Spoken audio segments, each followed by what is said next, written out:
So just some time back, Education Minister Dharmendra Pradhan has said that there is no evidence of paper leak in NEET. The allegations of corruption in NTA are unfounded. How do you respond to these remarks? जांच किया ही नहीं, परिणाम दे दिया। कौन से जांच के आधार पर उन्होंने ये रवैया दिया? अगर वो अपने सरकारी के पदाधिकारियों को बुलाएंगे, वो तो बोलेंगे ही कि जी हुजूर कुछ हुआ ही नहीं। अगर वो एनटीए के लोगों को बुलाएंगे, वो तो बोलेंगे कि हाँ सर सब ठीक है, और इस जवाब से वो संतुष्ट हैं।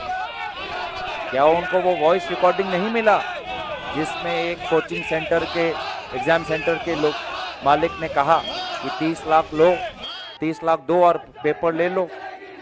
तो जब जांच हुई ही नहीं, कौन सी जांच के आधार पर उन्होंने ये बात रखी? हमें भी तो बताएं।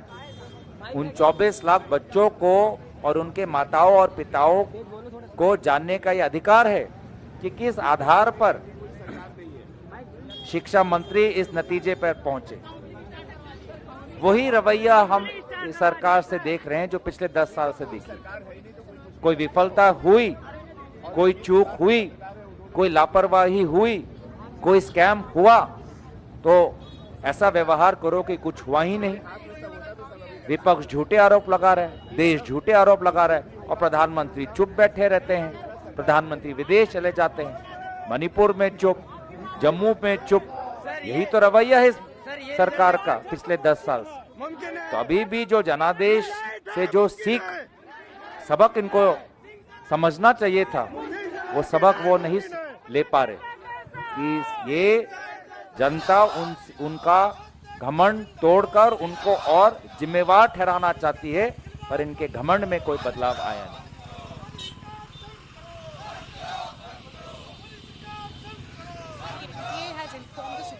That they are willing to do a re-examination of the 1500 students who got grace marks on 23rd June ताकि जो counseling session है वो delay ना हो. Are you okay with this decision that has been taken by NTA, or are you asking for an entire re-examination of the NEET 2024? We have always asked for a review of those who got the grace marks. At the same time, we have asked for an overall investigation, a Supreme Court monitored investigation, and we want the government, the newly elected government, to take the matter seriously. The Education Minister, without conducting any inquiry, has already declared himself guilt-free and given a clean check to the NTA. There has been no substantive inquiry, and any inquiry done by the NTA cannot be proven to be substantive or unbiased. This government needs to be far more serious, and the Prime Minister cannot choose to remain silent the way he remained silent on Manipur, the way he remained silent on the violence in Jammu, and he is adopting the same attitude towards this scandal with respect to the NEET exam.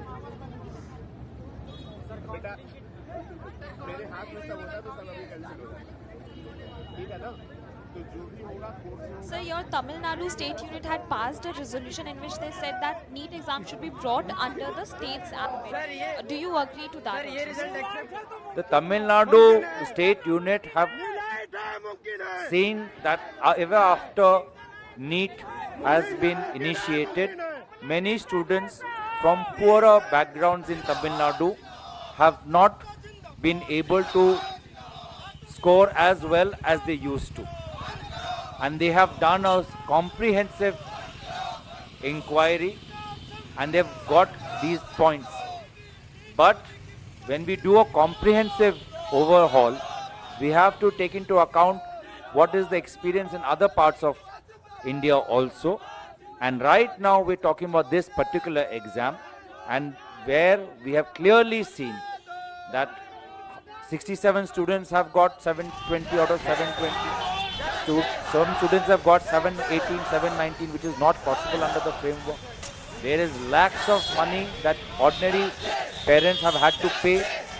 There's anyways lack of to get to when they have been duped by coaching centers, promising them question papers. As it is, lakhs of money goes when you're sending your students to quota, and the overall mental anxiety. So, with respect to this particular time, we are asking for the removal of the NTA chairman and a Supreme Court monitored probe into this entire scam, and for the Prime Minister to take this issue more seriously. Gaurav ji, NEET के अलावा एक सवाल है।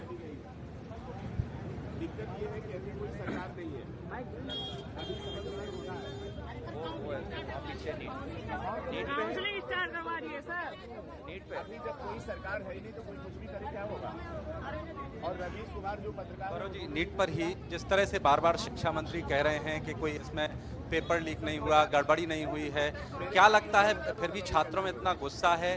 क्या लगता है, क्या सरकार के मैनेजमेंट या व्यवस्था में गड़बड़ी है? पूरी व्यवस्था में बदलाव होना चाहिए? मैं इस सवाल का मैंने उत्तर दे दिया। मैं दोबारा संक्षेप में कहना चाहूँगा कि शिक्षा मंत्री ने बिना कोई जांच किए हुए इस नतीजे पर पहुंच चुके हैं।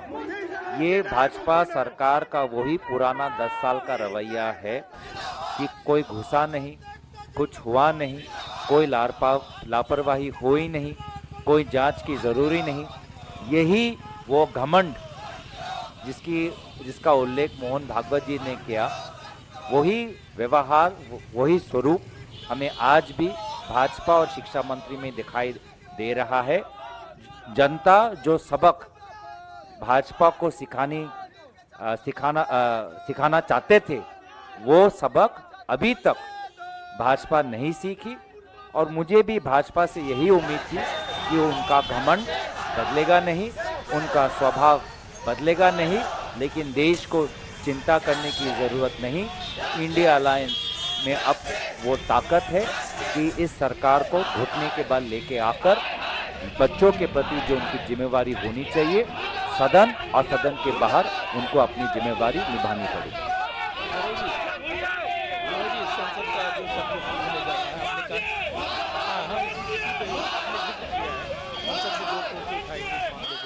तो संसद का जो सत्र शुरू होने जा रहा है, इसमें इसी मुद्दे पर क्या आप राष्ट्रपति अभिभाषण पर धन्यवाद प्रस्ताव की चर्चा की बहस का इंतजार करेंगे, या पहले दिन से ही इस पर आप प्रदर्शन करेंगे? क्या करेंगे? पूरे बात अभी कैसे बताएं आपको? आपको तो पता है कि जब सत्र शुरू होता है, हम विभिन्न दलों के नेताओं को बुलाकर सभी के साथ विचार विमर्श कर एक सामूहिक निर्णय हम लेते हैं। तो चर्चा होने दीजिए, पर ये मुद्दा ज़रूर हमारे लिए प्राथमिकता हम इसको देना चाहेंगे। महत्वपूर्ण हमारे लिए है, हमारे लिए महत्व रखता है, ये तो हम स्पष्ट रूप से कह सकते हैं, क्योंकि राहुल गांधी जी ने स्वयं, जैसे कि मैंने कहा, जनता का सबसे पहला मुद्दा ये उठाया। गौरव, जुलाई आपको ऑलरेडी सुप्रीम कोर्ट ने ये इसका हियरिंग है जुलाई 8, एंड एनटीए को नोटिस भी आता है, NTA has already submitted, and secondly you are not taking the name of RC Mishra who was the AIIMS director, he is directly involved in it. Students तो उस पर आपने कुछ टिप्पणी मिश्रा का ऊपर एम्स का? मैं दोबारा कहना चाहूँगा कि कांग्रेस पार्टी और उनके विभिन्न संगठनों ने क्या किया है। पिछले ही दिन देश भर में हमने विरोध जताया है। देश भर में हमारे NSY छात्र संगठन ने वहाँ के छात्रों से संपर्क रखा है, कॉलेज के बच्चों से बात की है। जहाँ जहाँ स्थानीय मुद्दे निकले हैं, जहाँ जहाँ स्थानीय हमको ठोस कुछ सबूत मिला है, उसको हमने प्रकाशित किया है। और इसलिए हम चाहते हैं कि एक निष्पक्ष इसमें इंक्वायरी हो, और जब तक इंक्वायरी नहीं होगी तो मुझे लगता है कि हम पूरी सच्चाई को हम निकाल नहीं पाएंगे। आपके पास थोड़ी बहुत जानकारी होगी, हमारे पास थोड़ी बहुत जानकारी है, लेकिन सामूहिक रूप से देश में क्या हुआ, छोटे से शुरुआत करके वो सबसे बड़ा वो अफसर कौन है, वो बड़ा वो अधिकारी कौन है, जो पूरा जो नेक्सस है, इसको हमें निकालने की कोशिश करना है। और इसीलिए हमने अपने मैनिफेस्टो में भी पेपर लीक को एक बहुत ही महत्वपूर्ण मुद्दा बनाया था, क्योंकि ये हम देख रहे हैं, बार बार देख रहे हैं कि भारत 21वीं सदी में आज इतना बड़ा आज आर्थिक शक्ति बना है, लेकिन एक पेपर, एक परीक्षा ठीक रूप से आयोजित नहीं कर पा रहा।